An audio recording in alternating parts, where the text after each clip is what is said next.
Thank you, everybody, for joining us, and thank you to the artists for being here. It's been another great month, and yes, they've been working on The Winter's Tale. I'll do a quick, little brief intro and spiel for anyone that's new here. My name is Nathan Agan, and welcome to the Working Actors Journey Rehearsal Room. We started this project in June 2020, and it came out of conversations of what artists could do with all that time during the pandemic. And fortunately, we've been able to continue since then. And so what you'll see tonight is not meant to be a final performance. These artists have been working over the past month on a couple of scenes, and it just gives them an opportunity to really dive deeply and explore these in a way that very often, even in professional productions, professional work, you don't get this kind of rehearsal time and collaborative opportunity. So this is just a continued work in progress. This is just the next step. And a little bit more about the rehearsal room. It's an opportunity for artists of different generations and backgrounds to collaborate, to learn from one another, and if I may be so philosophical, kind of to continue the lineage of honing this craft by doing. It continues the great theatrical history of apprenticeship, where newer and younger artists get to see close up how pros who've been doing it for 40 plus years, how they work, the questions to ask, how to explore a text, how to communicate, how to take direction, all these things that are part of the job that no matter how the technology changes the landscape, these things are always part of the work. So it's been exciting to do that. And in this medium, we can explore different kinds of casting where we're being more conscious of gender and age and race than some theaters, in-person theaters, feel like they can be sometimes. And one of the great things about this is we can bring together artists from all over the place. Sometimes it's people that haven't worked together for 20 years or have never worked together, but they knew of each other. So it's a really wonderful. It's been really wonderful to run this and bring so many different people together. And if this is just your first time exploring this, we do have a Patreon where you can join and get all the replays of all the sessions starting just $5 per month. I would like to thank a few of our patrons right now. We have Michele, Christian, Jim, Magdalen, Ivar, Frank, and Claudia. Thank you so much for supporting some of the costs to keep this running. And in October, we're going to be doing weekly sessions of a scene from the Scottish play with actually Paul, who's here tonight. Paul will be directing, and you can sign up to receive both video and audio replays, and those will typically be available on the first 4 Wednesdays of the month. So, and that's about everything I want to say about in general. If you have any questions as we're going tonight, you're on the call, please feel free to drop those in the chat. Or if you're feeling so brave, when we do the Q&A towards the end, you can come on the mic and ask questions that way. I've asked the artists to do some quick intros and our dramaturg Gideon to give you a little bit more of a context of where we are in the play in case you're not super familiar with the beginning of The Winter's Tale or the play as a whole. So I think that's all the work, all the stuff you need to hear from me, and I'll come back towards the end. But I'll turn it over to our director, Geoffrey Wade, and we'll go from there. But again, thank you so much for being here, and hope you have a great evening enjoying the rehearsal session. Hi, everyone. I'm Geoffrey Wade. I think this is the 4th one of these I've done. They're really great. It's like a luxurious 4-week table work. But really, and I say luxurious because you get to spend more time and delve more in depth than you would ordinarily. It's definitely not a final performance. You're probably I think we're going to get through it 3 times tonight, this evening. I have a couple of ideas I want to work with first, and then we'll probably do a final thing. So it's very much just another one of our sessions. I've known Nathan a long time. He was at the ANTIGONUS Academy when I was teaching there. We've done some shows together, and I think this is a great one of the many good things that came out of the lockdown and the pandemic. So I am going to turn it over to Shannone Lee Clair, who's near me on my Zoom picture, and let you all introduce yourselves. Hello, I'm Shannone Lee Clair. I know Geoffrey from doing the Crucible. And I forget, we might have known each other before that at ANTIGONUS. I think I saw the performances of one of the classes that you did for classical styles, that you taught. And I am in LA. I grew up here. I do a lot of things. So yes, last night I read my first poem aloud at a poetry lounge, so that was fun. I had never presented my poetry before. So all right, I will pass it on to Chris, who is next to me on this. Hi, I'm Christopher Guilmet. I'm in Buffalo, New York now, but I used to live in LA, and when I was there, I was in the ANTIGONUS Academy, and then moved into becoming a company member, and worked with Geoffrey on stage. He replaced an actor in a show we were doing, and then also directed me in The Crucible, where I got to work with Shannone, and I actually directed Shannone in a show at ANTIGONUS. True too. Yeah. It's very exciting to work. One of the things I loved about ANTIGONUS was just doing the table work, sitting around the table and reading plays, talking about them, and picking out words. So it's really lovely to have an opportunity to have a little slice of that again. I can't pass it in either direction because I'm working off of my phone, but I know Paul is here, so I will pass to Paul. Thank you, Chris. Chris and Shannone did not say who they were playing, so I'm not sure I'm still playing Antigonus. I may be in this scene. My name is Paul Nicholas. I'm based in Philadelphia. I happen to be in New York City tonight. I'm here because I know Nathan from one of the previous iterations of this that we did, but I also happen to know Geoffrey. We were on tour with a show for 13 months and spent a lot of time together and got to know each other very well. And he still wanted to work with me, which is weird. So I think the last person to be introduced, who will probably kick off the dramaturg section of this introduction, is Mr. Gideon Rappaport. Dr. Gideon Rappaport, I should say. Yeah, thank you. So I want to say hi to Courtney, and I want to say hi to Liz Swain. Thank you for joining us. I'm not going to talk about myself very much. I taught Shakespeare for a very long time, and I worked as a dramaturg in Shakespeare productions. I've done the most number of plays I've done with any one director is with Courtney Flanagan, whose name you see on the screen, at the Bishop School. My job is to introduce the play tonight, so I will say a few words about it. And that is that it's a late play. It's a late comedy, sometimes called a tragicomedy, one of Shakespeare's 4 last group of plays, just before The Tempest. It's, in a sense, a re-examination of the Othello problem, which is jealousy.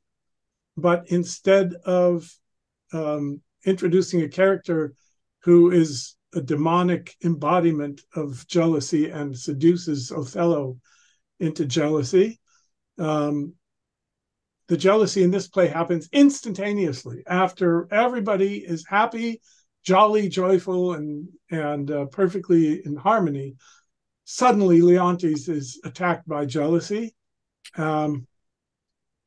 And my image of it is that he drops this pebble into a pond, and the waves of it just keep spreading and spreading and spreading, until finally he's accused everybody at the court and ultimately the gods. And the minute he does that, something terrible happens and the whole thing changes. It's one of those characteristics of those last tragicomedies is that there's a kind of redemptive theme going on. And so by the end of the play, things turn around. It takes 14 years. And Shakespeare's very daring about that. And he's very daring in the last scene. But we won't go into all that. We just need to know that when Leontes comes into this scene, he is already in his state of jealousy. and he is beginning this process of accusing wider and wider groups of people until the climax of the play, which happens after our scenes. The main interest here is in the people who are trying to break him out of this madness of jealousy and trying everything they can think of to succeed at that. And we'll see what happens. That's it. Back to Jeff. Great. Thank you. Thank you so much. And now I saw there were people here, so nice to meet you all and have you here. And Liz, great. Let's get started then. As I may have said, you may have heard me in my little preface there. I think I'd like to try to get through this 3 times today. The first time through, I had an idea. I've never done this one before, but I thought it'd be fun to try, which is to have you go through and everyone knows what's going on now. I think we've solved all of our questions. Whether or not sometimes we can remember some of these naughtier phrases, we'll see. But I think we've solved questions like that. We know what's going on. You guys know what's going on. I thought it'd be fun to try going through completely free to paraphrase. Just paraphrase the whole thing. It means you're going to be a little more in your script than certainly you were yesterday than last time, but that's why we did. So we did it last time. So that, for example, my first Lord scene would be something along the lines of, I saw them behind that tuft of trees, and I never saw men scurry like that before. I watched them all the way to the ships. I'm not bothered about the meter or scansion or anything. It's just a way to kind of free and easily make perfect sense of this to yourself as you go through. If you happen to find that what's actually written on the page is working better than anything you can come up with, great. This isn't an improv class, or it's not a test. It's just to take a slightly different look at it, slightly more free and easy. Along those lines, I want to encourage each of you in this, right from this time, let's not warm up to things, to go a little further with all these wonderful character choices you've been making. So, Chris, we'll start with you. Perhaps you can use your more contemporary language to really plumb those depths of that horrible jealousy, that thing that's gnawing away at you, that thing we've all experienced, this kind of uncontrollable, nasty, worm-like rage that's going on. Feel free to go as far out on that limb as you'd like. Paul, similarly with you were finding some really great stuff with Antigonus last week.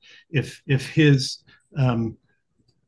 again, let the language free you. I'm not trying to make this an obligation. The idea of using this language is to free you to go as perhaps a little too far in that character you were finding, the one who is, willing to mutilate his daughters, to disown them, to do really, really horrible things because of how important this threat to the state in general and to him personally is or are. And Shannone, same with you. Always, I think, a little a trap with Hermione is making her too calm and pulled together, perhaps, because she famously says, "I'm not going to cry, and don't let that turn you against me." And she has this wonderful calm presence. Let's see how much of that battle between what you talk about, whatever it is, the fire I have inside me, the rage is so intense that it's drowning, it's putting out the tears. It's not that I can't cry. It's like I got this blowtorch of questioning, bafflement. I'm trying to avoid the word anger, as always.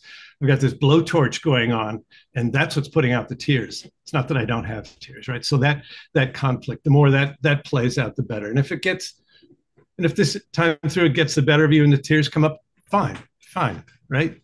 There's no obligation to do anything the way you think it should be done or the way we've done it in the past.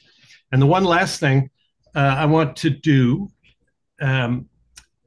is when we get to the beginning of each of our beats or the sections in the scene that we mapped out and gave names to, I'm just going to say them out loud.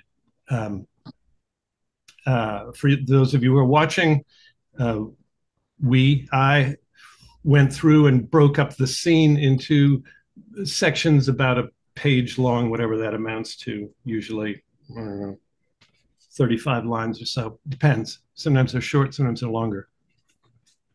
And try to give a name to each of those sections so that we all know kind of what's going on in that little bit. Now, different characters will have different approaches to that, or they might be more active than reactive, and it might switch over the other time. But I do try to give a name to each of these. So we're just going to remind ourselves of that as we go through. All right. Everybody cool? Everybody good? Know what's going on? Paul, can you up your mic a little bit? It seems a little low. It was muted. Yeah, but even when you were talking, can you give us a... How's that? Just say something a little more than that. This is my microphone that I'm testing. That's better. Thank you. Let me see if I can up it some more.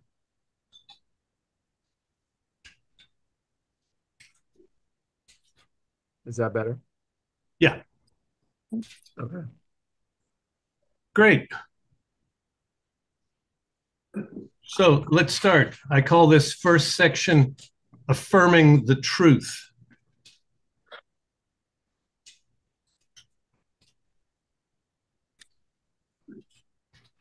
Was he met there, and his people and Camillo too? Yeah, behind the tuft of trees, I saw them. I'd never seen men so skitterish as they went along. I watched them all the way to the ships. Well, how lucky can I be in what I think, in what I know? Only I knew less. It's how accursed in being so blessed. You know, there may be in your drink spider, and you can drink and leave, and you don't think anything of it because you don't know it's there. But if someone shows you it's there, and you see it, and then after you've drunk, you retch and puke, because I've drunk and seen the spider. Camillo helped him. There's a plot against my life and my crown, and everything you can't believe is true. That liar who I employed was employed by the other guy, and he figured it out. And so now I'm a squeezed. I'm a toy for them to play with. Like, how did the gate get opened so quickly? By his command. I mean, he has the authority to do it, which it's happened no less than the time because of what you said. I know that too well. Give me the boy. You know, I'm glad you didn't nurse him. I mean, though he looks a little bit like me, there's way too much of you in him. Are you teasing? Get the boy out of here. He shall not go anywhere near her. Away with him, and let her play with that thing inside her. Because it's Polixenes who knocked you up. Hang on one second. This next section we call Fighting for the Truth as I See It. Go on. I would declare that that is not true, and I would expect you to believe me, however strange you seem. You, my lords, look at her. Like, really look at her. Right? And right as you're going to say, well, I mean, she's a good woman, and your hearts know, but we'll add, well, it's a shame she's a liar, has no honor, but praise her for how pretty and upright she is. Which, I mean, I know she is, but that doubt, I don't know, right? That those things that slander slip in, and oh, no. Mercy slips that in. Slander will burn virtue. But like those I don't know, that right? When you have said she's great, they'll come between that goofed up. It's hard to paraphrase this. when you said she's goodly, comes between before you can say she's honest. But let everyone know, from the guy it most concerns, she's an adulteress. If a villain said that, the worst villain in the entire world, he would be that much more a villain. You, my lord, do but mistake. No, you have mistaken me for Polixenes. You're I can't even say what you are, unless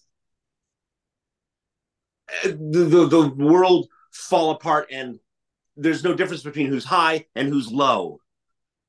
I've said she's an adulteress, and I've said with whom, and she's a traitor with Camillo, who helped her and knows what she's done.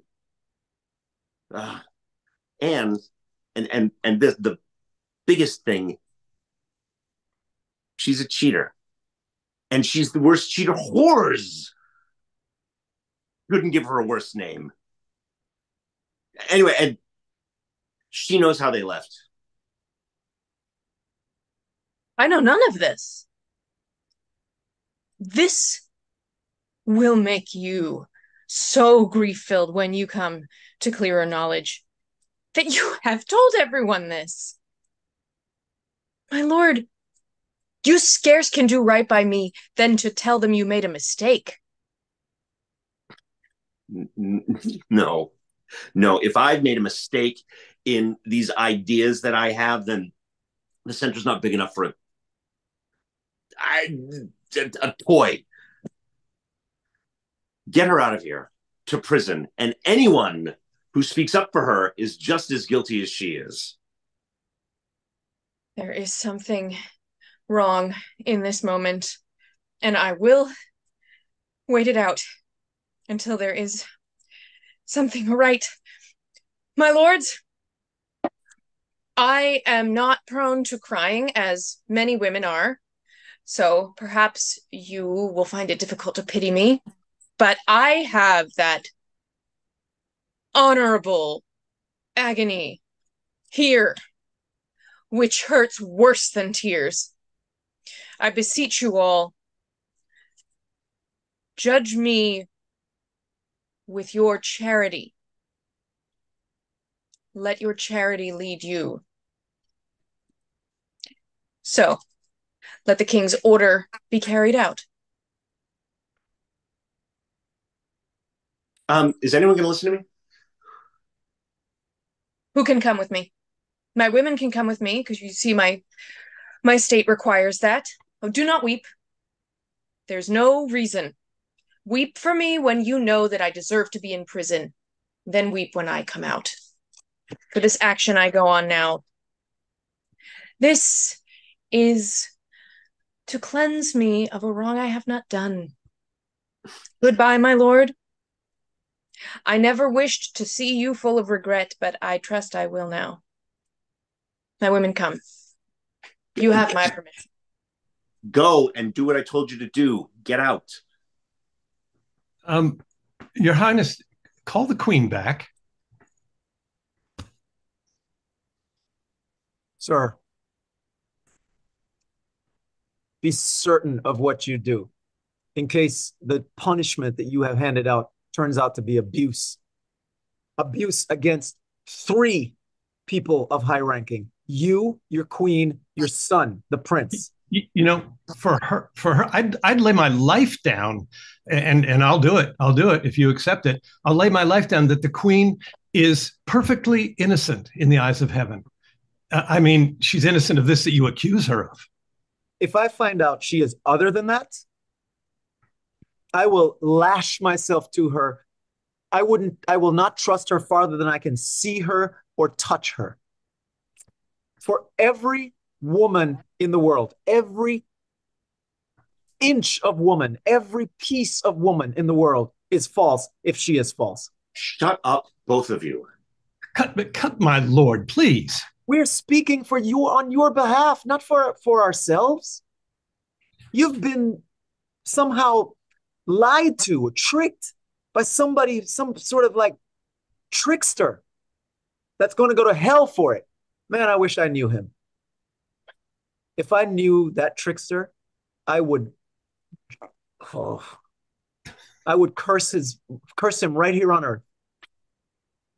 If her honor has any flaw to it, listen, I have 3 daughters. The oldest one is 11. The others are about 9 and 5. If it's true that she is dishonest, my daughters are going to pay the price for it. I swear to you. I will.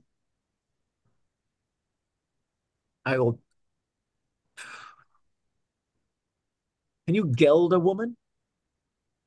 I don't know. But I would cut out their ovaries. That's what I would do. They would not live to see 14 because I would not want them to bring more women into this world because it would. Stop. Enough. God. You guys can smell a plot as well as a dead man. But I can see what's going on. I can hear what's going on as easily as you would feel it if I smacked you upside the head and you looked at my hand.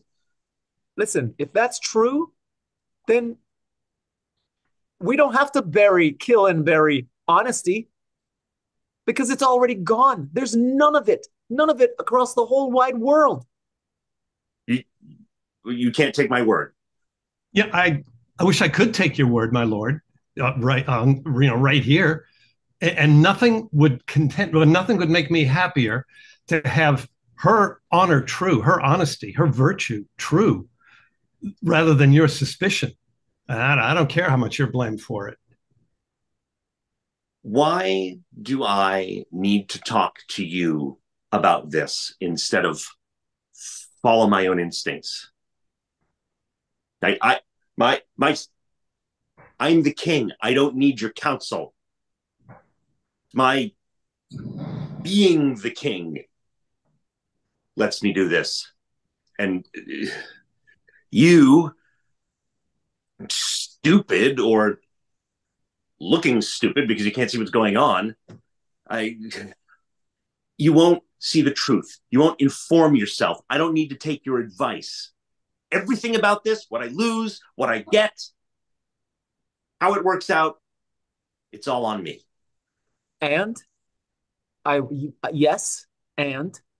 wish, my king, that you had thought about this more before saying what you said out loud. And how could I do that? But either you're stupid because you're old, or you were born stupid. Camilla left. They're canoodling, which just looking at it is enough to think it happens.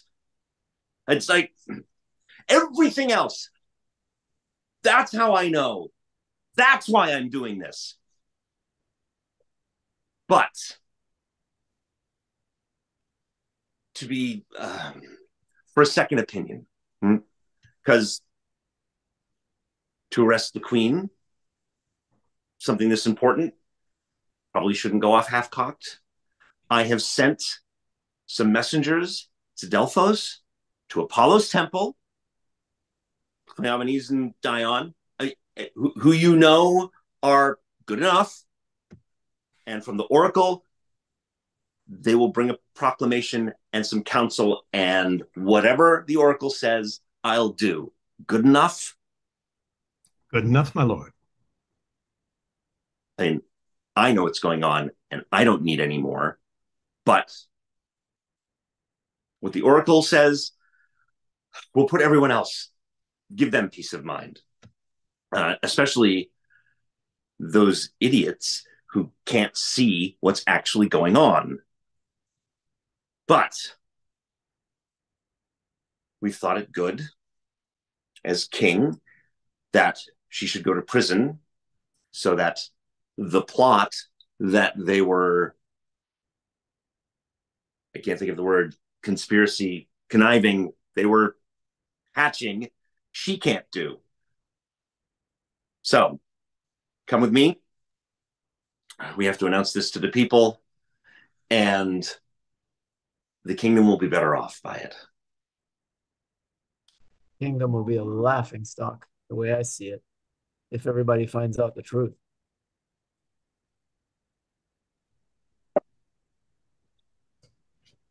Nice one, guys.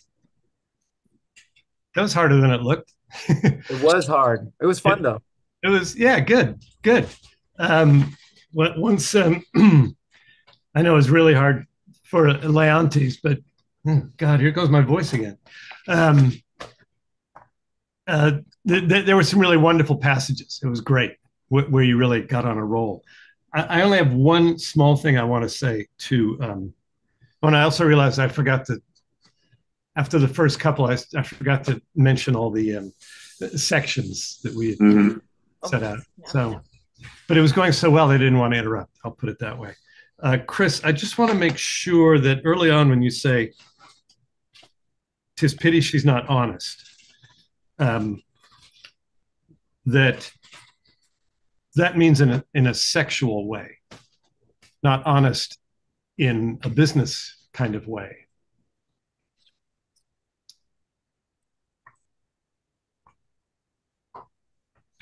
The word's used several times. I hear you.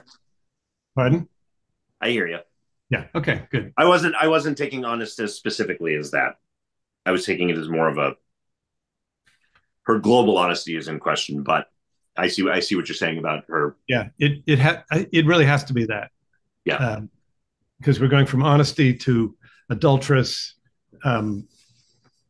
Antigonus talks about honesty. It's a placeholder, not necessarily for virginity, because obviously she's not a virgin, but that virtuous sense, and the word is chastity.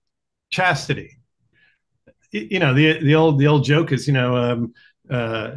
marry someone in those days, they'd say you married to make an honest woman of her, because when she's honest, then she's having sex within marriage, and that's okay. So that's a long thing, but it's not a global thing. It's very specific. I mean, it's anatomically specific. Yeah. And honestly, the more this is part of the fun, as I'm sure you all know, of being an actor, is you get to at least think things and sometimes act out, but you get to imaginatively go places that are forbidden in our everyday life, where civilization has moderated in us. It's not that it's not there; it's just we deal with it in certain ways, and the that brittle veneer of civilization has sort of broken around Leontes. It's cracked, and the more you rummage around in imagery that you Chris, find difficult to deal with, the better. I mean, he is tortured by those visions that I don't know, come up. I don't know. You walk in and your partner is with someone else. You know, it's like a knife, and it keeps coming back in your head. And it doesn't have to be that. It's you know, it can be you know, I don't want to get too methody about it, but any betrayal, those things that keep you up in the middle of the night and think, you know, why'd they do that? Why didn't I get that job? Why didn't I get that? I deserve it. All those things. We get this kind of wonderful license to explore that unpleasant side of ourselves. So keep going there. You are going there. Go further. Good. Anybody else? Anybody have any observations? Anything they want to say about that? I just want to say that I realize the value of the exercise, and I'm thanking God for Shakespeare's verse. Yeah. You know, it's a real lesson in how powerful it is. You know, when he gives you those images to work with and to think about, and yeah. I was just say it's when I'm working on the text, I try really I try really hard to move back up a little. As a young actor approaching classical text, I would sort of superimpose what I thought the word meant on top of the word when I was performing it, rather than to make the word I'm actually saying have that meaning. It sounds like a little subtle distinction, but it like in my head, it's not, because you don't. That's very good. You know, you don't have that. It makes the word sound hollow if you're saying one thing but thinking the other thing. So very good. To undo that and to go back to the stuff. I'm sorry. Some of it was really hard to do. I drove you back. I know what this means, but I've forgotten how to say it in modern English. That's a very good thing. That's a very good thing. I think you've got it absolutely right. You don't need to translate it, because the word has become the word. Maybe that's why that one thing that stuck out was honesty. You muted yourself.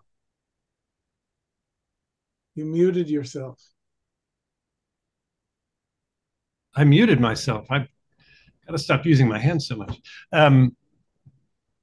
That's very interesting, and absolutely right. I mean, that's a great process where you've reached a point where there is no other word. I don't need to substitute a word, because that is the correct word. So I appreciate everyone's making the effort. It was. I just want to support that. My motto is, if you want the audience to mean their applause, you have to mean what you're saying. And my sense of your struggle was that you were more struggling to come up with the prose version of Shakespeare than you were struggling to be Leontes, worrying about Hermione. Yeah. So your image of the superimposed meaning versus the reading the meaning out of the word itself is profound and great.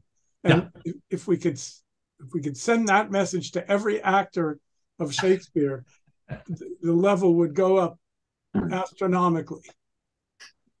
Very good. Anybody else? Otherwise, we'll move on to this next thing that I want to try, which is to do our in Spanish this time. In Spanish? No, I was thinking Italian. The famous Italian rehearsal, which I assume everybody knows what we're talking about. Before you move on, did you want to do that same exercise with the second scene? Oh yes, of course. Thank you. I knew I'd forgotten something. Yeah, I kind of would like to do it. Okay, now I get all the talking. Or a bunch of it. Yeah, either you're welcome or I'm sorry, Shannon. Yeah. We'll find out. And again, I mean, Chris has come up with a profundity that maybe maybe the best one of the whole 4 weeks. So bravo on that. And as I did say at the beginning, if you find that it's easier and it makes sense to do exactly what's written there, exactly what Shakespeare gives you, that's fine too. It's a bit of Spanglish. I don't know if you can say that anymore, but the wonderful thing you used to hear on the subway in New York, where a person would be talking in Spanish and then they'd use the words in English that were they took like the best words from each language to say what they're saying, which I think is a fantastic kind of language. So let's have a go at this again. See what you can get out of it. No, it's not a test or a contest. So, and I won't even try to name the beats that we're going through. So carry on.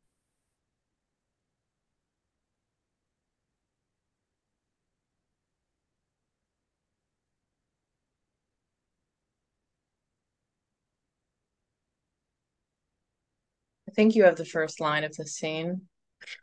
Yeah, Chris. But for God's sake, here I am waiting for you. It's good. It was a moment filled with tension. So good. Shake your shoulders out. Start from I never heard yet. Yeah. Hey, give me a second.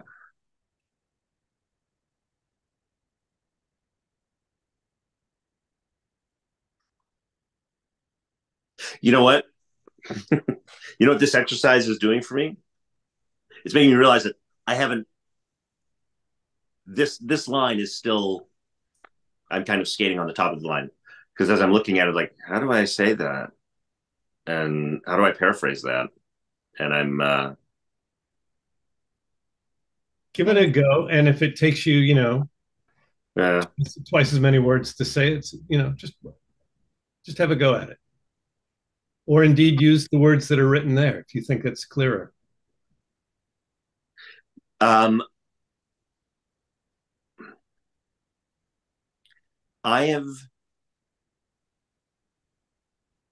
I've never known anyone who did what you've done to worry about lying about it because you could do it in the first place.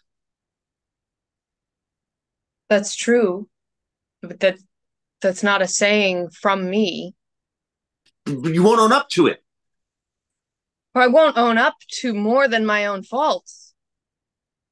For Polixenes, who I'm accused with, I will confess that I loved him honorably, with the kind of love you asked of me, with exactly the love that you wanted me to give him, and that he deserved from a lady like me.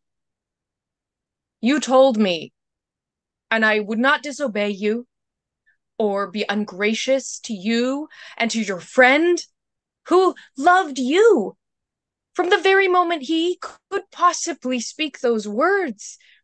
He told you that he loved you. And as for this conspiracy, I don't know how conspiracy tastes, even if someone put it in front of me for me to try. The only thing I know is that Camillo was an honest man. And why he left your court, even the gods, if they know no more than I, are ignorant. You knew he left, and you know what you've done in the conspiracy while he's been gone.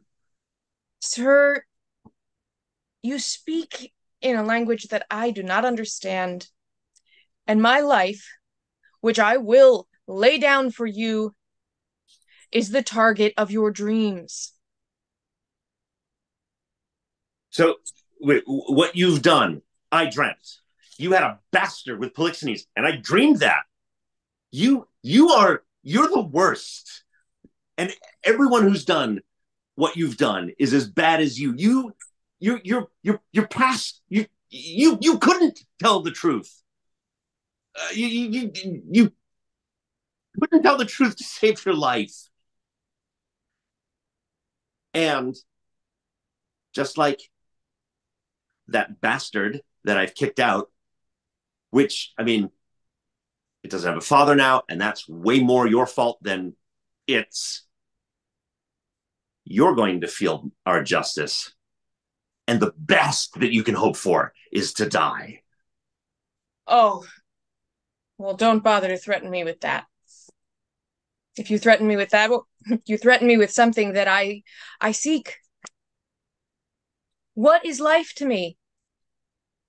The center of my comfort and my love, your love, I find is gone. I know not how.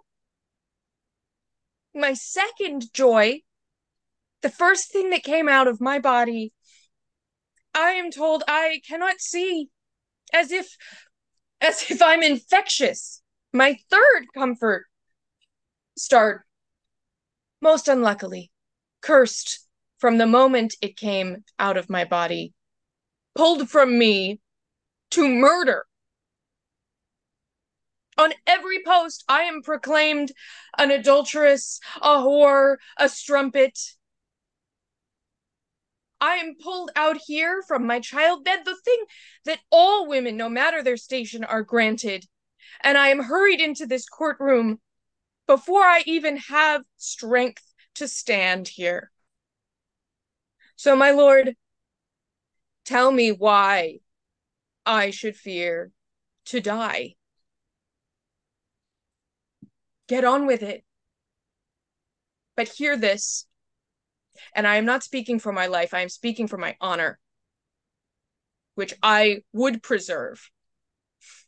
If I am condemned on these accusations that are based on no proof and only your jealousies, then I tell you this is tyranny and not justice. So, all of you honors, I refer you to the oracle. Apollo will be my judge.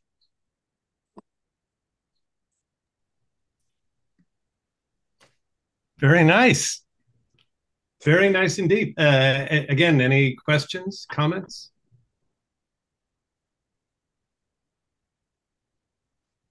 Am I muted? No, we just have nothing to say. I found it so interesting. I don't really take notes. Also, it didn't really pertain to note taking. But Chris, the very first thing you were wrestling with, I don't really know what's going on here. I thought was perfect. It was a perfect start. It made total sense to me, and so good. Right. Then let's try an Italian run through. And I just want to once again, it'll be hard not to stay in your scripts, but we're going to do this at least a third time, and there'll be much more opportunity to interact with each other as much as is possible on Zoom. And let me just say this about these kind of Italian run-throughs. The idea is to go through as quickly as possible, but somehow still maintaining the acting, right? The intentions are still there. They got to be amped up a little bit. The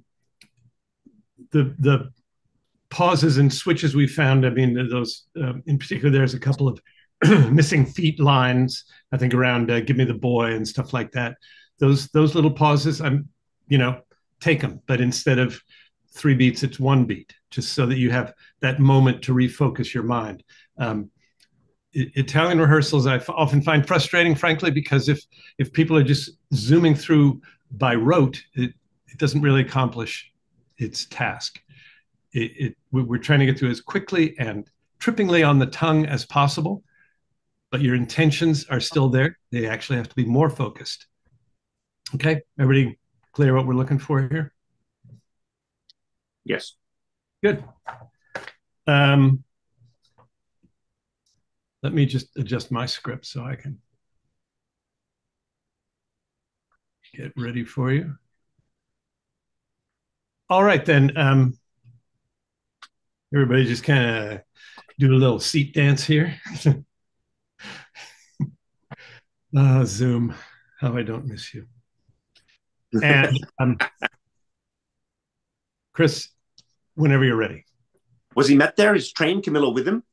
Behind the tuft of pines I met them. Never saw I men scour so on their way. I eyed them even to their ships. How blessed am I in my just censure and my true opinion, lack for lesser knowledge. How accursed in being so blessed. There may be in the cup a spider steeped, and one may drink depart and yet partake no venom, for his knowledge is not infected. But if one present the abhorred ingredient to his eye, make known how he hath drunk, he cracks his gorge, his sides with violent hefts. I have drunk and seen the spider. Camillo was his help in this, his pander. There is a plot against my life, my crown. All's true that is mistrusted. That false villain whom I employed was pre-employed by him. He has discovered my design, and I remain a pitched thing. He had a very trick for them to play at will. How came the posterns so easily opened? By his great authority, which often hath no less prevailed than so on your command. I know it too well. Give me the boy. I'm glad you did not nurse him, though he does bear some signs of me. Yet you have too much blood in him. Is this sport? Bear the boy hence, he shall not come about her. Away with him, and let her sport herself with that she's big with, for 'tis Polixenes has made thee swell thus. But I'd say he had not, and I'll be sworn you would believe my saying, howe'er you lean to the nayward. You, my lords, look on her, mark her well, but be about to say she's a goodly lady, and the justice of your hearts will thereto add, 'tis pity she's not honest, honorable. Praise her but for this her praise her but for this her without door form, which on my faith deserves high speech, and straight the shrug, the the ha, these petty brands that calumny doth use. No, I am out, that mercy does, for calumny will sear virtue itself. These shrugs, these hms and ha's, when you have said she's goodly, come between, or you can say she's honest. But be it known from him that hath most cause to grieve it should be, she's an adulteress. Did a villain say so, the most replenished villain in the world? He were as much more villain. You, my lord, do but mistake. You have mistook my lady Polixenes for Leontes, oh, that thing, which I'll not call a creature of thy place, lest barbarism, making me the precedent, should a like language used to all degrees and mannerly distinguishment, leave out betwixt the prince and beggar. I have said she's an adulteress, I have said with whom, more she's a traitor, and Camillo is a federary with her, and one that knows what she would shame to know herself, but with her most vile principle, that she's a bedswerver, even as bad as those that vulgars give bolts titles. Aye, and privy to this their late escape. No, by my life, privy to none of this. How this will grieve you. How will this grieve you when you shall come to clearer knowledge that you thus have published me, gentle, my lord. You scarce can write me throughly then, to say you did mistake. No.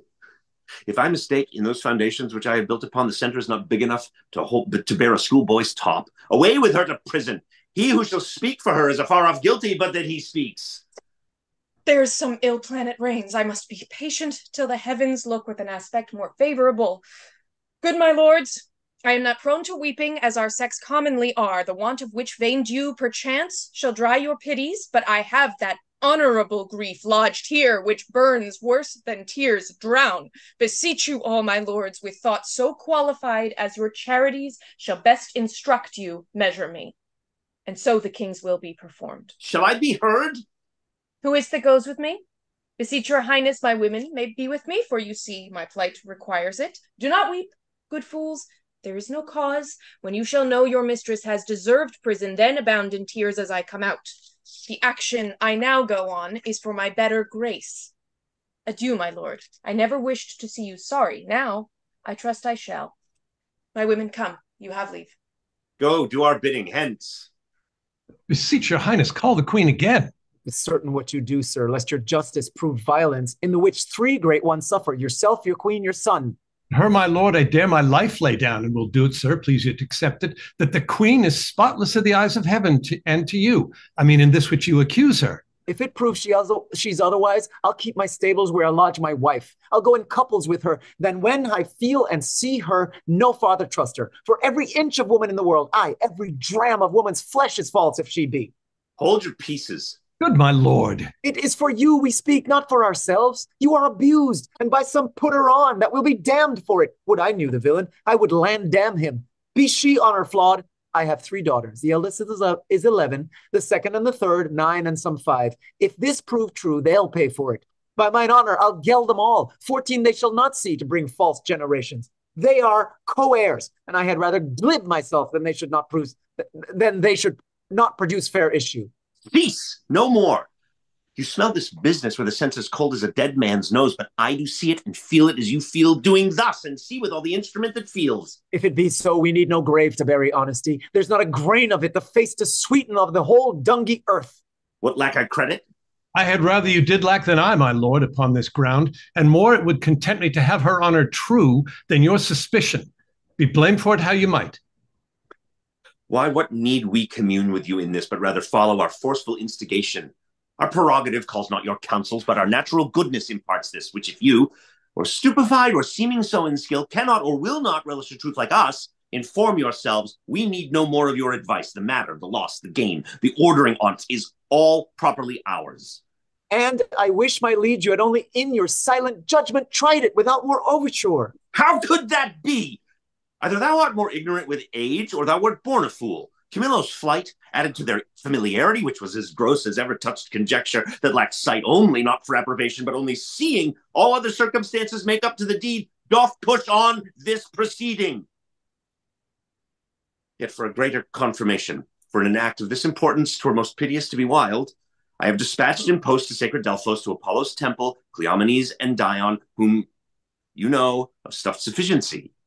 Now from the oracle they will bring all whose spiritual counsel had shall stop or spurn me. Have I done well?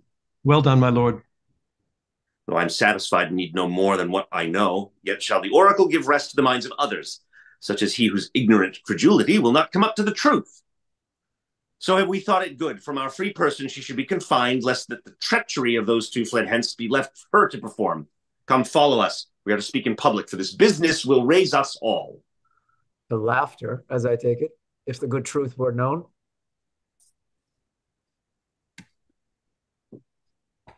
Where am I? There we are. That was superb.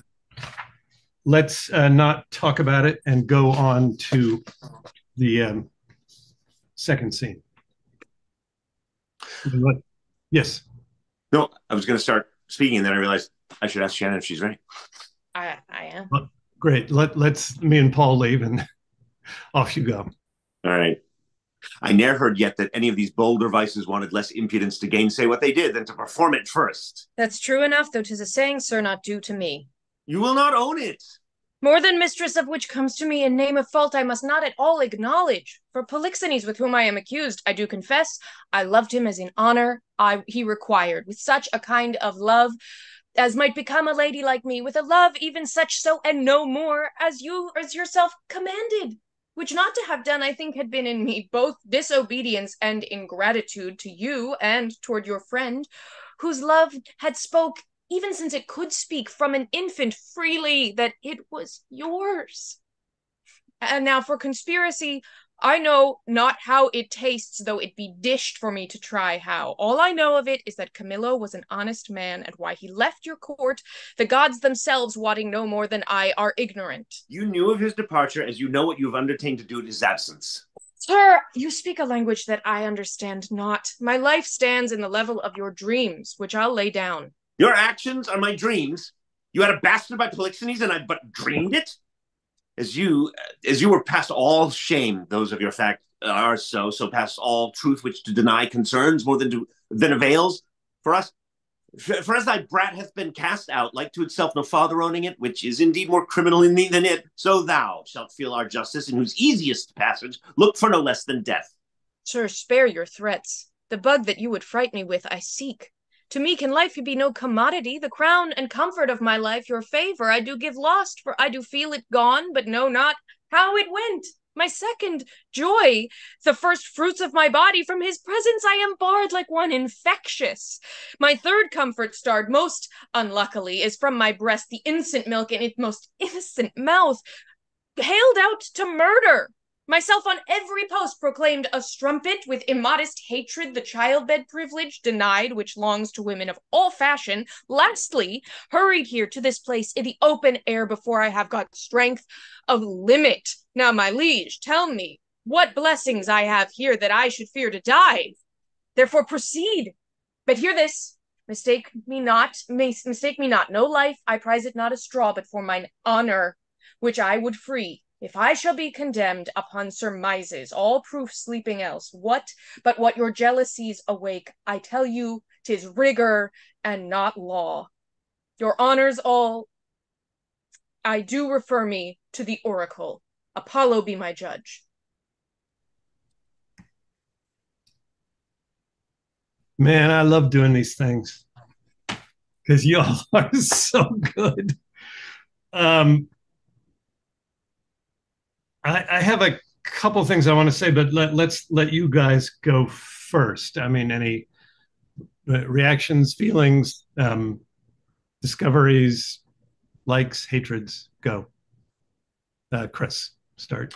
You know what I like about doing this is that it really forces you to hit the operative words to, like, the guideposts along the way, and you have to just trip past everything else, and it, like, it really can clarify what's going on. Where, when you go slow and you're like luxuriating in all and every single word, when every word is important and none of them are, and you can't do it when you're doing the Italian. You just gotta. Absolutely. I thought all of you did a really splendid job of executing what I asked for, and I could tell you all felt the benefits of it. The primary one of which is what Chris just said. It forces you to.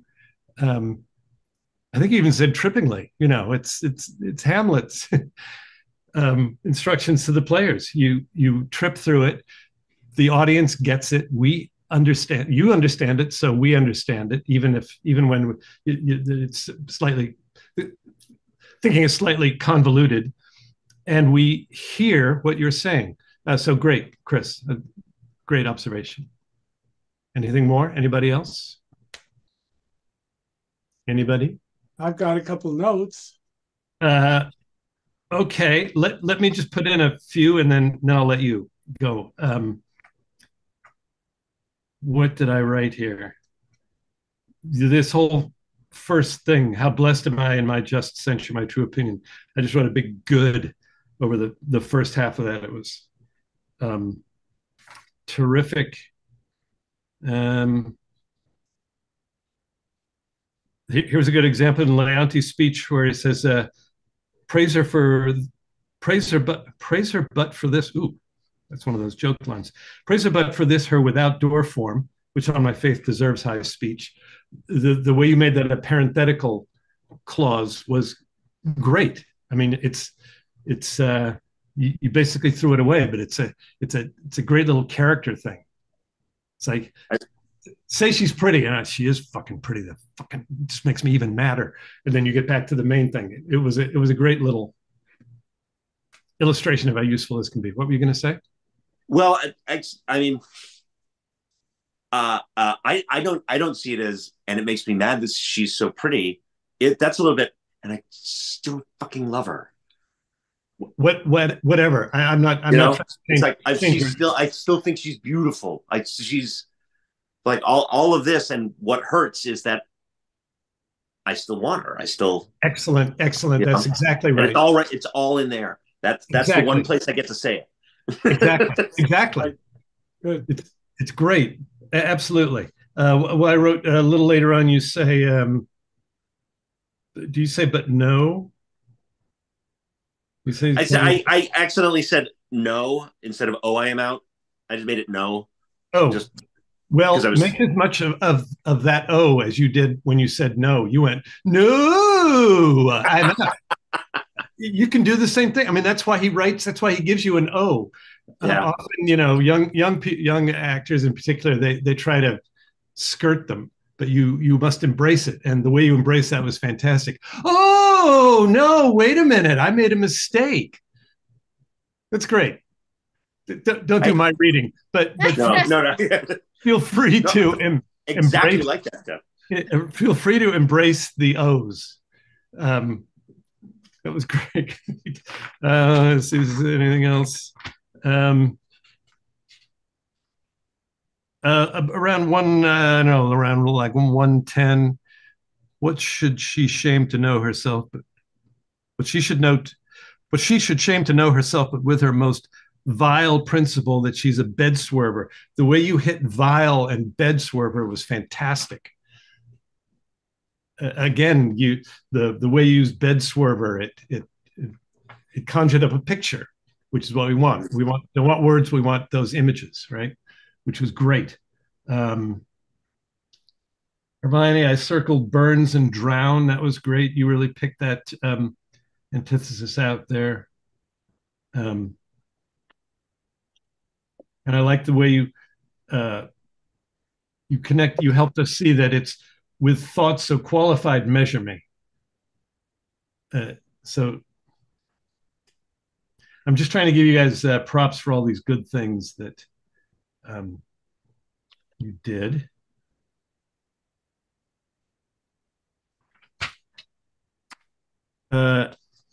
Leontes, we're still.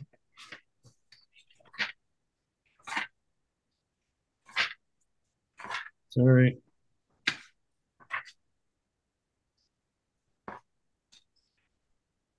Oh, with that she's big with. It still didn't quite sound right. With that thing she's big with. Yeah. Think of it as with that with which she's big.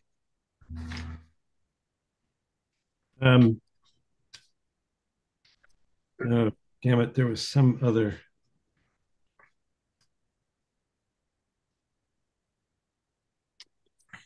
I don't know. There was something else, but here's another shout out. How could that be? Thou art most ignorant by age, or thou wert born a fool. It was great. I really got the joke there. I mean, I got the insult. Okay. Wasn't funny. Wasn't a funny joke. Pardon? Wasn't a funny joke. It's not a funny joke. It's not funny to you. It makes me laugh though, because I'm a terrible person. Gideon, what do you have? You're not young enough to find it funny. First thing is, it was really good. It's like, in one sense, it was the best that you've done it so far, because all the energy was in the right place. So I really enjoyed it a lot. And I'm only pointing out things which may have just been because you were speeding, or they may be because you've got them in your head. But I just want you to know what I heard and then deal with it. So line 54, Leontes, the abhorred ingredient, the ED is not a separate syllable. The abhorred ingredient to his eye make known. Okay. I mean, I didn't think I was doing that, so thank you for pointing it out. Okay. I think you, anyway, I thought I heard it. So Shannon, line 121, that was really good. You nailed the then, really, for the first time, exactly right. So whatever you did, do it. Let's see, line 174, Antigonus. I would hit land. So treat dam as bad enough, but land dam is worse. I think that's since we don't know what this phrase really means. I think if you hit dam again, you've already hit damned for it. So hitting it again weakens it. So land on dam harder, and maybe that'll help it. Okay. 192.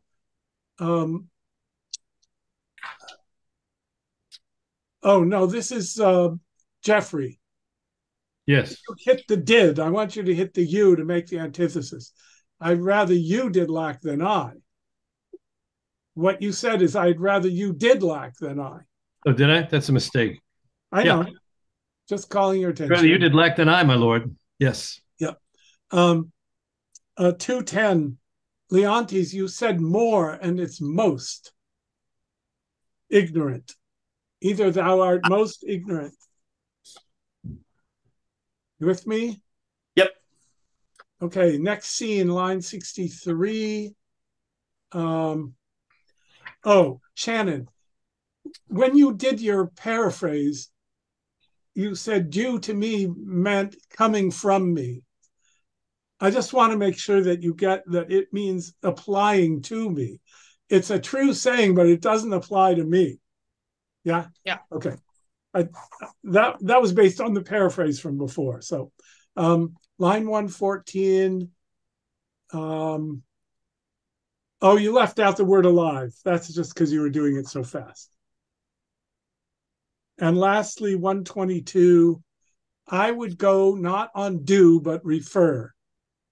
It's not I do as opposed to don't. It's that I do refer. That's it. Those are my notes. Really good work. I enjoyed that a lot.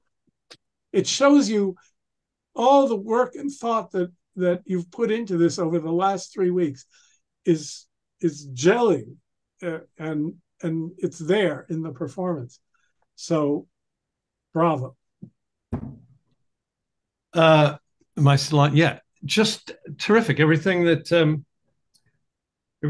Gideon said, I think is true too.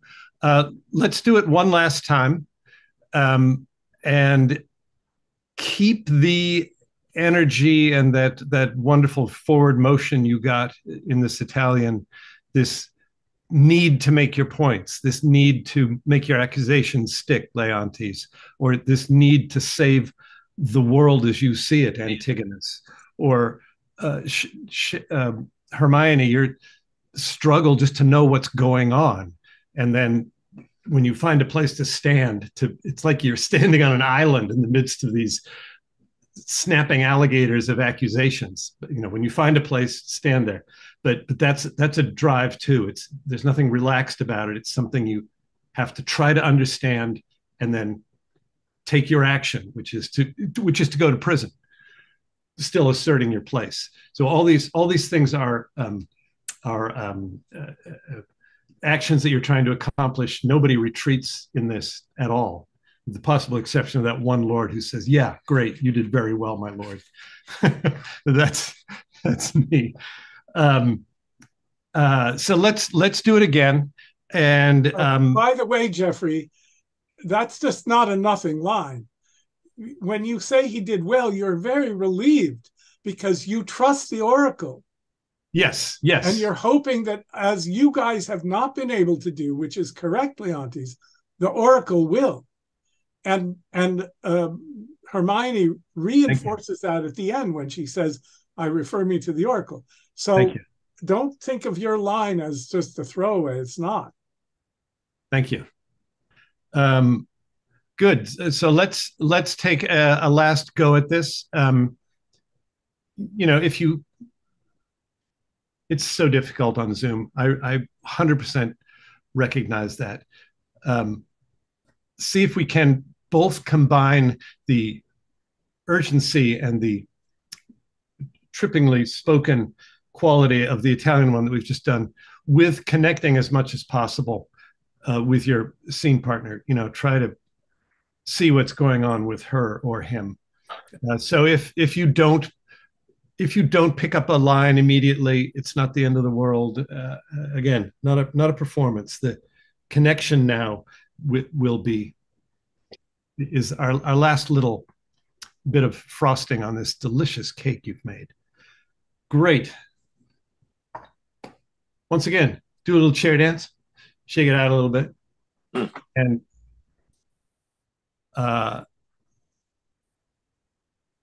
start again when you're ready, Chris.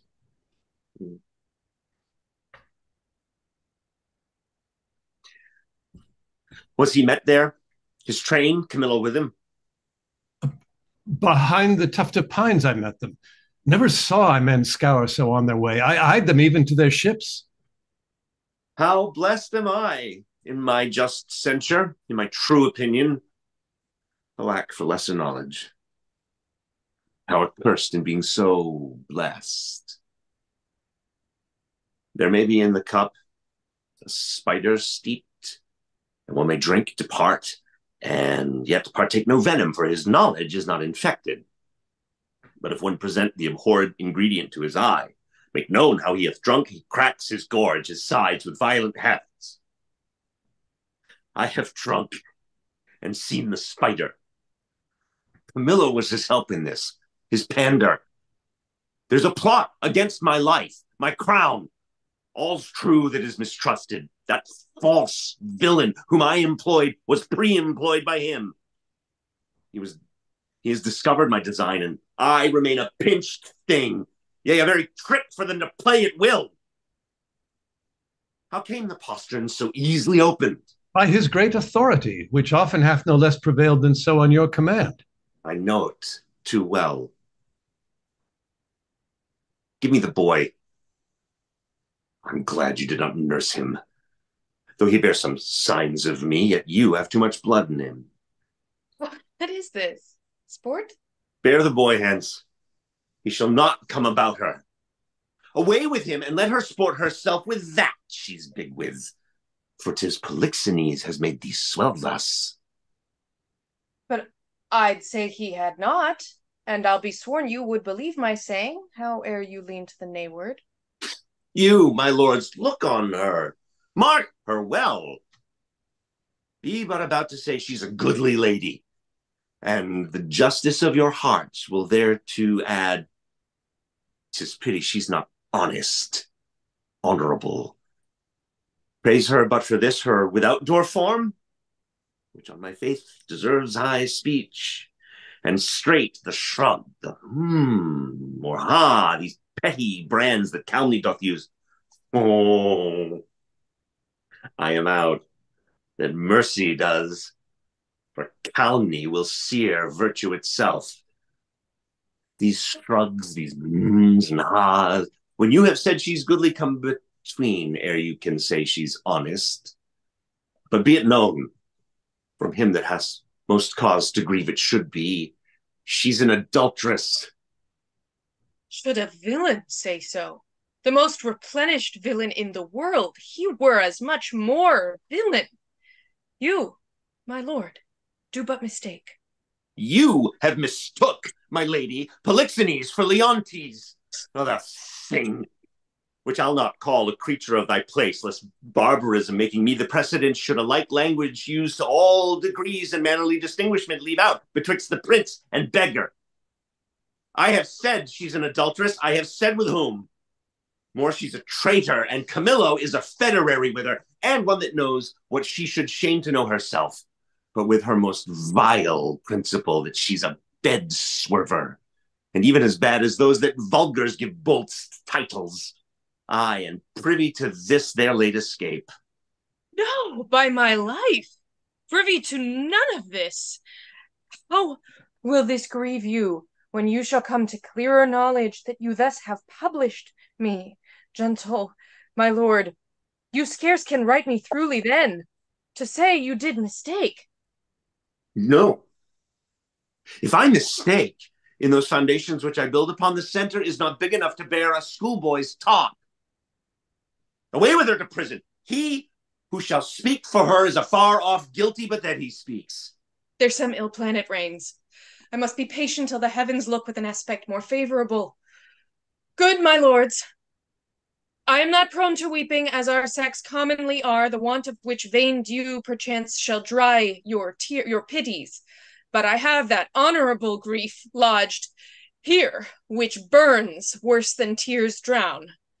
Beseech you all, my lords, with thoughts so qualified as your charities shall best instruct you, measure me. And so the king's will be performed. Shall I be heard? Who is that goes with me? Beseech your highness, my women may be with me, for you see my plight requires it. Do not weep, good fools. There is no cause. When you shall know your mistress has deserved prison, then abound in tears as I come out. This action I now go on is for my better grace. Adieu, my lord. I never wished to see you sorry. No, I trust I shall. My women, come. You have leave. Go. Do our bidding. Hence. Beseech your highness, call the queen again. Be certain what you do, sir, lest your justice prove violence, in the which 3 great ones suffer, yourself, your queen, your son. For her, my lord, I dare my life lay down, and will do't, sir, please you to accept it, that the queen is spotless in the eyes of heaven. And to you, I mean in this which you accuse her. If it proves she's otherwise, I'll keep my stables where I lodge my wife. I'll go in couples with her. Then when I feel and see her, no farther trust her. For every inch of woman in the world, aye, every dram of woman's flesh is false, if she be. Hold your pieces. Good my lord. It is for you we speak, not for ourselves. You are abused, and by some putter on that will be damned for it. Would I knew the villain, I would land damn him. Be she honor flawed. I have 3 daughters. The eldest is 11, the second and the third, 9 and some 5. If this prove true, they'll pay for it. By mine honor, I'll geld them all. 14 they shall not see to bring false generations. They are co-heirs, and I had rather good myself than they should not produce fair issue. Peace! No more. You smell this business with a sense as cold as a dead man's nose, but I do see it and feel it as you feel doing thus and see with all the instruments that feel. If it be so, we need no grave to bury honesty. There's not a grain of it the face to sweeten the whole dungy earth. What, lack I credit? I had rather you did lack than I, my lord, upon this ground, and more it would content me to have her honor true than your suspicion, be blamed for it how you might. Why, what need we commune with you of this, but rather follow our forceful instigation? Our prerogative calls not your counsels, but our natural goodness imparts this, which if you, or stupefied or seeming so in skill, cannot or will not relish a truth like us, inform yourselves we need no more of your advice. The matter, the loss, the gain, the ordering on't is all properly ours. And I wish, my liege, you had only in your silent judgment tried it, without more overture. How could that be? Either thou art more ignorant by age, or thou wert born a fool. Camillo's flight, added to their familiarity, which was as gross as ever touched conjecture, that lacked sight only, not for approbation, but only seeing. All other circumstances made up to the deed doth push on this proceeding. Yet for a greater confirmation, for an act of this importance, 'twere most piteous to be wild, I have dispatched in post to sacred Delphos, to Apollo's temple, Cleomenes and Dion, whom you know of stuffed sufficiency. Now, from the oracle they will bring all, whose spiritual counsel had shall stop or spur me. Have I done well? Well done, my lord. Though I am satisfied and need no more than what I know, yet shall the oracle give rest to the minds of others, such as he, whose ignorant credulity will not come up to the truth. So have we thought it good from our free person she should be confined, lest that the treachery of those 2 fled hence be left to her to perform. Come, follow us, we are to speak in public, for this business will raise us all. The laughter, as I take it, if the good truth were known. Excellent. Let's continue on to the next scene, please.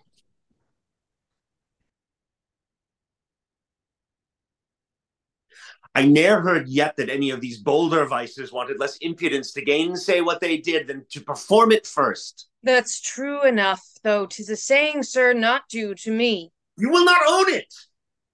More than mistress of which comes to me in name of fault, I must not at all acknowledge. For Polixenes, with whom I am accused, I confess, I loved him as in honor he required, with such a kind of love as might become a lady like me, with a love even such, so and no other, as yourself commanded, which not to have done, I think, had been in me both disobedience and ingratitude to you, and toward your friend, whose love had spoke, even since it could speak from an infant, freely, that it was yours. Now for conspiracy, I know not how it tastes, though it be dished for me to try how. All I know of it is that Camillo was an honest man, and why he left your court, the gods themselves, wotting no more than I, are ignorant. You knew of his departure, as you know what you've undertaken to do in his absence. Sir, you speak a language that I understand not. My life stands in the level of your dreams, which I'll lay down. Your actions are my dreams. You had a bastard with Polixenes, and I but dreamed it. As you were past all shame, though those of your fact are so, and so past all truth, which to deny concerns more than avails. For as thy brat hath been cast out, like to itself no father owning it, which is indeed more criminal in thee than it, so thou shalt feel our justice, in whose easiest passage look for no less than death. Sir, spare your threats. The bug which you would fright me with, I seek. To me can thy life be no commodity, the crown and comfort of my life, your favor. I do give lost, for I do feel it gone, but know not how it went. My second joy, the first fruits of my body, from his presence I am barred like one infectious. My third comfort, starred most unluckily, is from my breast, the innocent milk in its most innocent mouth, haled out to murder. Myself on every post proclaimed a strumpet, with immodest hatred the child-bed privilege denied, which longs to women of all fashion. Lastly, hurried here to this place in the open air before I have got strength of limit. Now, my liege, tell me what blessings I have here alive that I should fear to die. Therefore proceed. But yet hear this. Mistake me not, no life, I prize it not a straw, but for mine honor, which I would free. If I shall be condemned upon surmises, all proof sleeping else but what your jealousies awake, I tell you, 'tis rigor, and not law. Your honors all, I do refer me to the oracle. Apollo be my judge.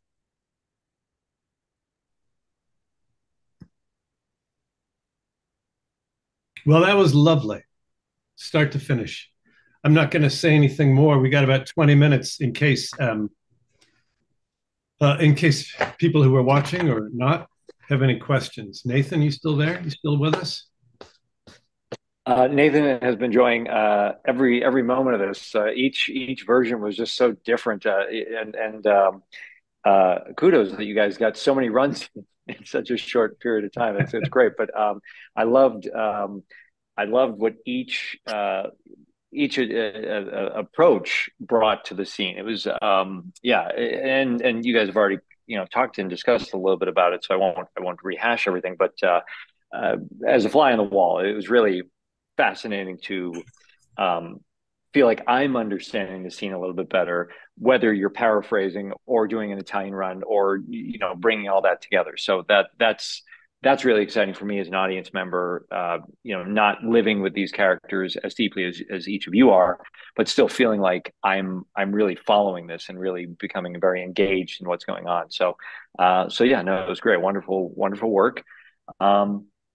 Yes, for those on the call, if you have questions, feel free. You can either drop a note in the chat, and I can ask the questions, or you can come on the mic. I did want to make a note. Liz Swain, who was here earlier, she had something else come up. She had to leave early, but she wrote to me saying, "Great to see you all working so beautifully." So she really enjoyed the work you guys were doing, and it has been announced that she's actually working on The Winter's Tale. She's doing a production of it next spring. So I'm sure she was here gathering ideas and trying to accelerate her own work for that production. Stealing from us. Well, as they say, and this used to be the Antias model where, you do double casting, you steal what works, if you see it and you're like, yep, why would I try anything different? That works. Like Liz Swain needs our help. Well, I would love to, just jump in with a few questions. And the first one that comes up, Geoffrey, what made you choose these scenes? And ultimately, you added the second one for Shannon to have a little bit more to do. But what drew you to either the play in general or these characters? Could you speak to that for a second? Well, in general, I think the play is fascinating, and I really like it. I like its sort of metaphysical qualities. I'm sure Gideon has a better word for it, but those magical qualities in this one and Tempest, they're interesting to deal with. Mm-hmm. They seem to engage the audience. Not everything is explained or explained logically, so it involves the audience in that thing we've talked about, how they will sometimes do the work for you. They'll put scenes together for you, find meanings that you didn't know were there. So I find the play interesting. And then just sort of mechanically, I wanted to, I like these fascinating characters, Leontes and Hermione, but I couldn't do a scene that had too many people in it because I figured it would be too hard to just, A, it's too hard to find enough people who are free, and B, the more people you have on a Zoom, but the quality, it just gets, it's too much. It's too hard to do. It's just too hard to do. So that's why I picked perhaps not the most climactic scenes, but interesting scenes that were basically 2 or 3 handers. Yeah, well, and then I know you guys talked about this in the first week, and this occurs, in other parts of the play, but scenes with some extraordinarily dense language, which I thought, gave the actors a lot to work on and work with and figure out what am I really saying here and what does this mean, and even it, I think even this week's exercises brought some additional clarity to what was going on. So it's wonderful that. Even though it might not be the climax of the play or anything like that, there's still so much to discover in these scenes for all involved. So that's and like I said, it's fun as an observer to get that as well. Shannon, I'd love to hear from you. Your thoughts and experience of working on Hermione. If you had any kind of preconceived ideas, or if you'd seen the part performed and had some thoughts of your own going into this, and how the weeks of work have allowed you to kind of create your own version of Hermione. Could you speak to that a little bit? I mean, fortunately, it's been so long since I've seen this play performed that I didn't have any strong, like, someone else's performance in my brain. Sure. Which, could be a blessing or a curse, I suppose. Sometimes you see a performance and you're like, oh yeah, I had lots to steal. I mean, I just used one of the monologues from this scene for an audition the other day. Oh, cool. so it's certainly yeah, it feels good. I've enjoyed the process. Yeah. Was there any particular week or exercise that you felt helped you kind of more drop in fully, or something clicked or anything like that? I liked the Italian. I felt like there was like a little period in the beginning where we were sort of exploring like her love and her femininity, and a lot of my instincts are her like regalness and her strength. Mm-hmm. And so when we hit the Italian, I was like, yeah, this is what I want to do. Oh, great. That's great. That's wonderful. Good to hear. And Chris, I remember when I reached out, you were very enthusiastic to work on Leontes. And so I would love to hear a little bit more about what interests you particularly about this part, and what you discovered about this role by actually getting a chance to work on it. So I've always been fascinated with how he just flips into this jealous rage that consumes him and then flips back out of it again. Like this kind of instant, the moment where blinders go on and then they come off. And it's not in this in the scenes we're doing, but I'm I'm interested in finding how to redeem him. What he does here is kind of unforgivable, but Hermione does in the end come back to him and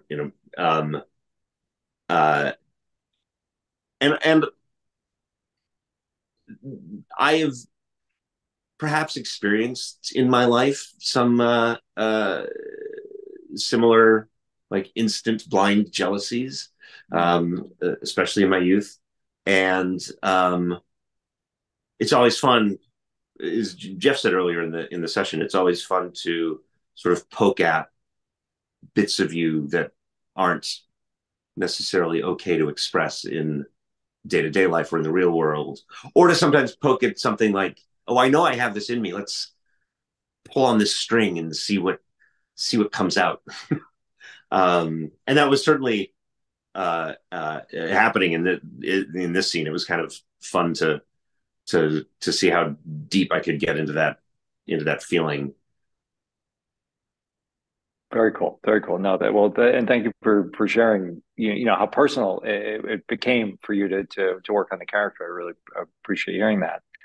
And Paul, I'd love to hear, you know, I know, you know, you guys had conversations early on about Antigonus's passion and his differences from Hermione, you know, in terms of how they speak to Leontes. I'd love to hear what surprised or challenged you about the character of Antigonus. The challenge, that's easier to answer. The challenge was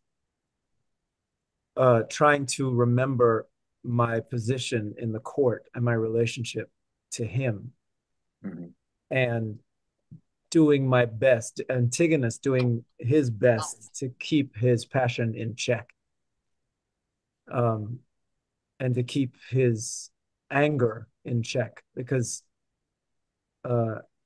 it's hard to deny that he is angry at what has happened.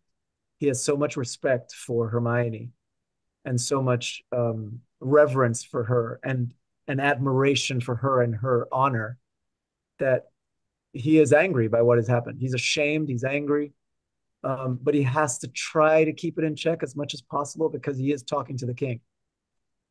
That was certainly a challenge, and I guess a bit of a surprise as well. Okay, great. Well, yeah, it's always interesting to hear, because as an observer, you know, we may be projecting different things on the character. So I really appreciate you sharing what you were working on, you know, on these weeks. And he also has great admiration for Leontes up until this point. Right. So this is very this is a surprise for Antigonus, not so much for Paul, but a huge surprise for Antigonus. Right. Yeah, somebody that you deeply admire and would do anything for, and yeah, suddenly this happens, right? And how do you process everything that you're experiencing and feeling, while, like you said, remembering your place in the court? Yeah, it's a, you know, as I mentioned, it's a very dense and kind of naughty scene, textually, you know, just to kind of pull out all the imagery. So, but then you have all of these very complex emotional things going on between the whole dynamic. Yeah, it's really a very, very fascinating scene. Now, Gideon, I know you've spent a lot of time with these scenes and these plays. Was there anything that you discovered, or that you know, that you that maybe, I would say, you realized even more fully just by seeing all these artists work on them, or by diving more deeply into the language? Did anything come up for you over the weeks? I don't know if I could say yes to what you said, but I did learn again, which I always do learn in these sessions, how wonderful it is to work with good actors, because my goal is to be true to the text and bring out as much as possible of the meaning that Shakespeare's put into the poetry. It's not just Shakespeare's words, it's not just old language and metaphors and antitheses, but it's poetic handling of them. And the challenge for me is always to make clear for the actor what the potential power of the meaning is in the structure of the verse itself and the relation of the words. And when I work with good actors and stumble around trying to point things out and they get it, and then I hear it the next time through, there's just nothing more satisfying. And the reason is that Shakespeare is so good that when you get what he's doing, when what he's doing comes through the medium of a good actor, it's ecstatic. It's just thrilling, and I never tire of it. And of course, every performance is different, but every good performance is the same in being just coruscating with light and meaning and power. So that's just always a great pleasure for me. I will also say that I'm not done with these guys if they're not done with me, because I have a couple notes that I discovered this time through of things that could be done more meaningfully. And that's I'll just say one more thing, which was when I was in graduate school studying literature and getting my degree, I had to choose what to focus on. And when I discovered the fullness of Shakespeare, or some of the fullness, I thought to myself, Shakespeare's going to wear me out before I wear him out. And that is always true. There's always more. There's always deeper. There's always richer to go to when you're paying attention to his language. And it's so much fun to work with actors who can bring that out, because then it fulfills what the Elizabethans meant when they said they went to hear a play. Well, and I imagined, even though you've worked on all the plays and studied all of them, is it for you that and I'm kind of paraphrasing that quote out there, that the one you're enjoying the most is the one that you're currently working on, that like you get to really enjoy the Winter's Tale probably right now more than ever, because that's the one you're actually engaged in? Yeah, I mean, that's almost always true. There are some plays of Shakespeare that I really love more than certain others. Sure. If you wanted me to work on Titus Andronicus, you'd have to pay me a lot. Even though I would do it, because it would be a lot of fun and I'd learn a lot. Yep. But working on this play is just, it's so great and so deep that it's like it's a hot knife through butter. It's just good. So good to be doing it. Well, thank you, Gideon, and I'm so grateful that we can involve a dramaturg in this, and in a lot of theaters, that's one of the positions that is first cut. They make sure that we have sets and costumes and lights, but if you know what you're saying, that would be helpful, but not necessary. The result is boring Shakespeare. Right. And it always amazes me, you guys are great. That's why you're here. But just to see the growth from week 1 to week 4, I'm never not surprised at how fuller it becomes and richer it becomes. In our closing minutes here, for any of you, did you notice that too? Were you surprised at how far you were able to come in just a few weeks of rehearsal? The only reason I was not surprised is that I've seen it happen before in this room. Yeah. But it's thrilling to see the progress. Yeah. Cool. I wasn't super surprised that it would happen, because I've worked with Geoffrey before. We were all expecting wonderful things, Geoffrey. You're all too kind. I surprised isn't quite the appropriate word. I was delighted. I realized at one point that the camera was still on, and I couldn't see myself because the script was over my picture. But I realized I was reacting to what you guys were saying the way I would if I were sitting in a dark theater as a director. It's going, it's so great, completely inappropriate for the Lord. It's no, I wasn't surprised. I was absolutely delighted, and it's really kind of thrilling. I do want to say that everybody really thought knocked it out of the park in the last one, but Chris, particularly when you were talking about how you were relating it to some personal stuff, it was a really interesting polixenes. I could imagine just sort of writing Polixenes off as an audience member if he weren't played by somebody like you. You mean Leontes, Geoffrey? I'm sorry, Leontes. Yes. I'm like Leontes, of course. You could just write him off as a nut and kind of not listen to him. But the stuff you were bringing made him somehow a believable monster in these couple of scenes. So well done. And Paul, you were talking about this interesting tension between needing to save Hermione and Leontes, and your anger at him. And that's what made it so interesting. Not just being angry, or not just trying to be, achieve that goal of understanding or saving Hermione, because that's something you can do. You can't just be angry at somebody. But that tension is what makes it interesting. And again, everybody, all this stuff came through, all the complexity of human beings, which is why we like doing Shakespeare, because he doesn't write simple characters. Yeah. Flawed, the perfect people are all screwed up. It's fantastic. Right. Fantastic. And I'll add to that, so enjoyable watching the end of the second scene to see how much is Hermione getting through to her husband, just because you're waiting to see, like, is this going to register at all? Like, because he's talking to this woman, as we discussed, that he still loves, he still finds beautiful, and she's talking, and it's just like, is he going to have this moment? All of that is, that's just, basic acting. It's like, can you make it? Yeah. This time it'll be different. This time she'll talk him out of it. This time Antigone will bring him around, and the play will end now. It'll be over.